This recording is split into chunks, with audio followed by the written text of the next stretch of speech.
Joining us now is Dr.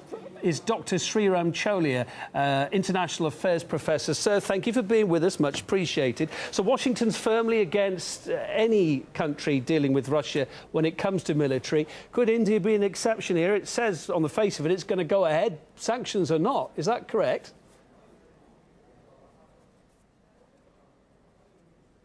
Well, you know, Kevin, I don't think that India is going to bow to threat, pressure, blackmail or bullying. I think we are very clear on this. S-400 Triumf is the best surface-to-air missile that suits our geostrategic needs for our self-defense in terms of the length and the width of the space that it covers, in terms of the security that it provides us. There is no substitute for S-400 anywhere in the world. The Americans have been trying to push us to buy the Patriot anti-missile system or alternatives, but frankly there is none, and we have explained to them, and we will do that again. I think the threat is more to do with fears that if the S-400 gets mixed up with the F-35, the American fighter jet which we are looking to acquire, then the secrets, the military secrets will spill out and the compatibility issues will come up. So I think that mainly this is a commercial grudge that the Trump administration is pushing, and we are not up for it. We are looking at it from a security point of view, and Russian made missiles work for us. So we are not going to backtrack on this, even if it means sanctions. Well, the last time they sanctioned us was 20 years ago when we conducted nuclear tests.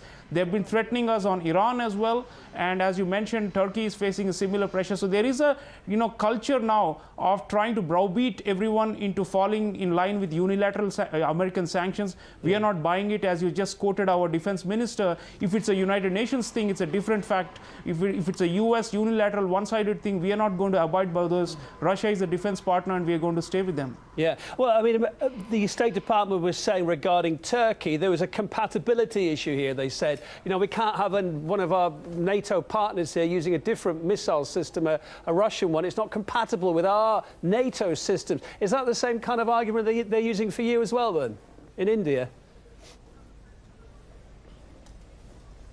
Well, no, we are not a member of NATO, and we have a diversified supply of, providers of high-tech equipment, and we are not really reliant on Western models. And certainly, in fact, if at all there's a compatibility issue, it is the long history of Russian supplies, and which have maintained our defense capabilities. And I don't think the Americans are challenging the fact that we have a legacy issue with Russian defense supplies and equipment. What they're trying to do is displace Russia and get in to the so-called world's biggest arms market. If they want a share of the pie, and they have all kinds of arms. And we just lost the line to you, Doctor. You keep coming and going. Well, we'll stay with you a bit more. You're back on the line. So, regarding sanctions, is America going to follow through with this? Are they going to impose sanctions if India, as it seems it will go ahead with this purchase? Do you think they're going to go that far or not? I think this is a negotiating tactic of Trump administration. We have seen this many times. They try to apply maximum pressure and then they concede and backtrack, because they do realize that they have other geopolitical goals in the Asia Pacific for which India should be up there as a central player. And if they are going to forfeit India for the sake of a Russian missile defense system, in other words, it shows that they lack a grand strategy in Asia. If at all Trump administration wants to contain China, as they say, then they need India on their side, as they say. They better treat us with dignity and respect, and they cannot give us these insults and veiled threats saying, we have not waived off the sanctions. I think it's a bit of posturing, and they're trying to play hardball, but eventually India has never succumbed to these threats.